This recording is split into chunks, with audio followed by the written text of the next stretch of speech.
You're watching Swimming World TV. I'm your host, Brent Rutemiller, and here we are at Washington, D.C. for the ASCA World Clinic. Caught up with John Atkinson, with the High Performance Director for Canada. Thanks for joining us, John. Appreciate it, man. No problem at all. Good to be here. Yeah, so if you guys have been following the world stage, Canada really has a lot of young athletes. You won a gold at the World Championships, did well in Rio. You've been on the job since 2013. After that, you're over with British Swimming for 12 years. So the right man for the right job right now. Well, right now is the key word in that. It's progressing well. We've made a number of changes since 2013, but I have to say the athletes and the clubs and the club coaches across Canada have been very receptive to what we need to do in order to keep improving.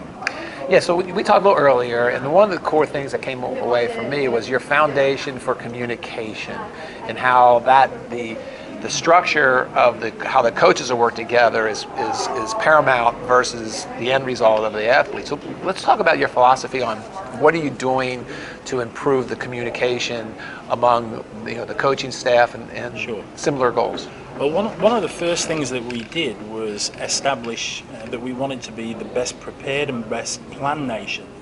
And in order to get your plans, you then have to communicate your plans to your coaches, your athletes, the clubs. So that's one part of it. The second and most important part is how people communicate together.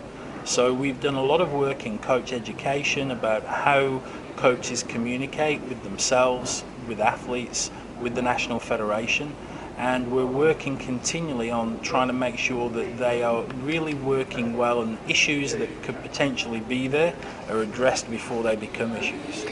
Yeah, let's get down to more substance there. That's a pretty broad blanket statement, but earlier you were talking about you're taking some knowledge on how some of the military uses their communication to anticipate disaster or to avoid it, to learn from mistakes. So,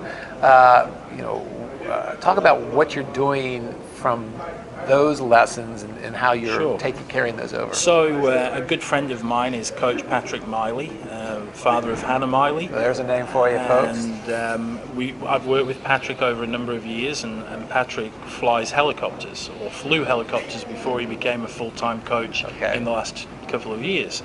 And Patrick would train helicopter pilots of how to communicate together in the cockpit flying to North Sea oil rigs.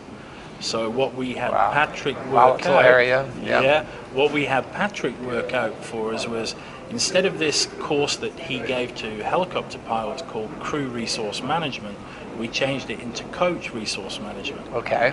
So with a group of coaches, first in British Swimming, where we had them come in and he would talk about different styles of communication and how you can get along, and perhaps also one of his key lines in there is criticism is a gift. And if you use it to continually improve, well, then you're going to be all the better for it, providing it's constructive. So what we did about 2 years ago was have Patrick come to Canada and deliver some workshops with 16 coaches that were identified from across Canada to come in and work about how they communicate with each other and how that then transcends onto the national look team. at criticism being a positive and accepting that and not looking at it as a fault or a failure. Absolutely, yeah. Okay. Were people accepted with that? Was it hard for them people to? I think they bought in very, very well. Would you criticize each other, or would you have to be self-critique? Well, you have to self-critique, and I think there's nobody harder on anybody than themselves. Yes. If they're honest, some people may not always vocalize that to a group, but internally they would absolutely be critiquing themselves of how they do things. Okay. But what we wanted to get to the point of the Olympic Games, and I'm not going to go into any specific issues, but before the team arrived, I met with the head coach, Ben Titley, and Ben and I went through all the potential areas that could be issues. Okay. And we then went through point by point, is this an issue? Well, no, it's not an issue. So now we have to communicate it to the rest of the staff that if this happens, it's not an issue. So we pre-program everybody's mindset before we went to Rio that certain things will happen, they're not issues, we have to move beyond it. So let's take the military approach. You're looking at where all the minefields are, and you anticipate, yes, this is a potential mine, this could blow up. If it does, what is going to be our response to it to make everyone have confidence that we're going to deal with it and move on? Sure. And that's a lot of pre-planning. That's a lot of anticipation. Are you doing that on a coaching level and an athlete level? Coaching level, athlete level, team logistics. How much time would you put into creating that whole anticipation? We get into some fairly detailed planning. Well, right now, for example, by November we'll have booked every staging camp venue through to the 2021 World Championships in Fukuoka, Japan. Okay, so that's part of your quadrennial plan. It's part of the quadrennial plan, but then we isolate each event and we go through the logistics, we go through the staff that we have, we go through the athletes that we have, and I have a core team of staff now. So my core team is recently recruited Martin Wilby from Florida as our senior coach for the program. Congratulations. He's a great appointment, doing a fabulous job. We have Dr. Alan Wrigley, who's our sports science, sports medicine manager. And then we have a lady called Jan Hannon, who's our team manager. And the four of us will meet and go into detail on all the different areas of what we need to do, how it all works, and then we put it into practice. But for each event, as you have for each event as we go through. Very regimented. I mean, it's very yeah. So so you put as much structure, anticipation, identification, and then how are you communicating that then to the coaches for the buy-in? So of course, excuse me. In today's world, communication can take many different forms and needs to. Mm-hmm. You know, some people are very good face-to-face. Other people will like a phone call. Others like email. Others today want to have a situation online where resources are available for people to go to. And it's about not going down one particular route, but recognizing how different people operate, and we need to provide it in different ways. So we have what we call our senior team planner document. This has in it all national team dates, dates we depart, dates we arrive, training camp locations, because we have them all booked now, or we will have in November through to 2021, and get that information out to everybody. This is why we're doing it. And so you got a strategic plan, you're anticipating all issues, situations, then you're meeting with the staff and buy-in with that. Talk a little bit about where are you meeting, how often? I understand you have like 20 coaches here that you brought in, and it was interesting to see how you're keeping them as one group, one level of shared information, and what are you doing every day with the group here? So we have a great opportunity when you come to a conference such as this to meet world-class coaches every day. And you have the conference program, which is stacked with really great people to listen to. But what we've done every morning is we meet for breakfast, and we arrange for a speaker to come and talk to our group every morning. So we have a 7 o'clock meeting every day, and that'll go through till about 8 a.m. and then they're into lectures, and we split up what lectures they have to go to, so we get everything covered, and not everybody goes to the same thing. Then at the end of the day they come back and we all get together and they have to report back on the day, and not only report back on the day, but what were the good things that they got from the day, from each lecture. Shared knowledge. Yes. And repeating that back, and from their perspective, and we're able to get involved and then create a group discussion on certain topics. And then on Sunday we will actually run our own workshop on the back of the ASCA clinic, where myself, Martin will be the senior coach, Ken McKinnon, the national development coach, Ian, the next gen coach for Canada, and Mark Parry, the distance open water coach. We all present to them. And then it's going to be more workshop style, so they'll find out more about that in the morning. So then you end with a workshop, that's what you said. So the whole education experience is identifying and getting the top coaches in Canada who you want to mentor, bringing them in here, working on the educational level, sharing the knowledge, and then how often do you anticipate having these type of sessions where you're bringing them all together? We've been running them now for about 4 years. Okay. This is the first time that we've come to the ASCA clinic en masse. I would say we probably get together 2 or 3 times a year, and in that sometimes it might be a conference call, other times it might be at a competition. So a previous way of working with the coaches is we help them go to visit other coaches in their programs, and then they came back, they had to do a report. No, it's not a report that would just sit in an inbox on somebody's computer. At the World Short Course Championships, we brought the coaches in to experience world level swimming, but then between heats and finals, they did presentations to each other on their experiences from their visits. Well, it must be working. Well, it is obviously working, but it's interesting. You haven't even touched the water yet. You're just working on an institutional, on a cultural, changing the culture of how this is done, having people, identify criticism. You talked about a little bit earlier about how when you would meet with them, you'd have to bring 3 positives to the table and three negatives, and then what are you doing? You're just going to build on the positives and then find solutions and take on those issues for the negatives? Yes. So the coaches feel like they have a whole support system?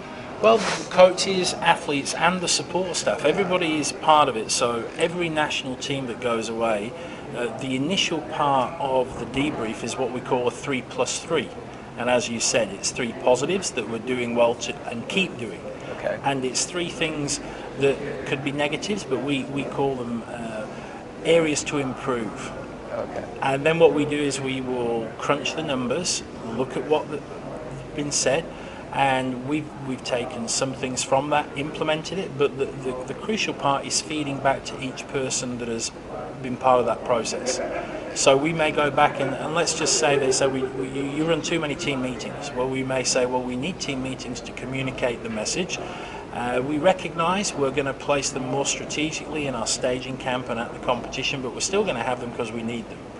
Or it may be feedback on kit, it might be feedback on the travel, it might be feedback on the competition. Some of it's in our control, some of it isn't. And if it's not in our control and they're struggling with things, we have to work with them and their coaches to prepare them for that environment for the next time. It seems to me that by you creating this environment and anticipating where things could go wrong and having a plan of action on how to rectify that or get it back to some form of stability, you're prepared for when you're on the world stage in a big event. If there is some kind of failure, it's not going to go too far. It's just going to drop down to this level where without having this plan, it goes into fester, and then it could lead to everybody. Or I saw that. I mean, I saw that with the at the World Championship with the 200 IM. Sure. There was an opportunity there where who was the Sydney Pickram. Yeah, Sydney got out. She took on water, as you guys say. Yeah. After the fly, she got out, and she couldn't finish the race. Well, there's that kind of incident could affect the team, what's going on, how you deal with it. But you guys put a plan of action in, and it became a non-issue. Yeah. You moved on, and she recovered. She did. Firstly, before I talk about kind of the strategies involved in all that, I have to say Sydney Pickram is a great athlete, great young lady. She had an upset in the 200 IM, but her ability to refocus and come back and win a medal on the 400 IM was absolutely fantastic. Coach Steve Boltman at Texas A&M has done a terrific job with Sydney, and she did really, really well. The first thing I say to every Canadian team that goes away, when we arrive on location for staging camp, and I've been saying it now for 5 years of major championships, is things happen on teams. It's not the fact that things happen, it's how we then respond and deal with it that shows the true value of your team. Yes. And that's really where I want to be at with the staff, the coaches, the athletes, that things happen, we deal with it, and we don't want to then implode and miss other opportunities that people have worked for 4 years for. Well, obviously, we're setting a lot of momentum. I think you got to be really excited. How are you looking the next 4 years, and what are some major markers that you're looking at? And then we'll finish up with one more question. But I'm curious, Sure. what do you see down the next 4 years? So for Canada, this summer is just finished. We will be selecting in the next 2 weeks our Commonwealth Games team. Okay. And we'll go to the Gold Coast at the end of an Australian summer and at the end of a Canadian winter, which is very different. Yes, it will be. To go to the Gold Coast and race. And we will have a relatively young team, I think. It's not been selected yet, but we want to go there and we want to be competitive with the Australians in Australia. And then, of course, in 2018, we have the Pan Pacs, the Pan Pacific Championships, which are going to be in Tokyo. So we are doing our staging camp in the city of Wakayama. Good. We're already planning for that? We've already got it planned, and so 2018 Pan Pacs will be our preparation for what happens in 2020. Okay. So we'll do the same staging camp, we'll travel in the all same going numbers, to the East time zone, all that. Yeah, you're going to learn a lot from that. Yeah, and we want to see how we go at the Pan Pacs against... if you look at the charter nations of the Pan Pacs, USA swimming, Australian swimming, Japanese swimming, ourselves, that's 4 of the top 8 swimming nations from Budapest on the point score from the Olympics in medals.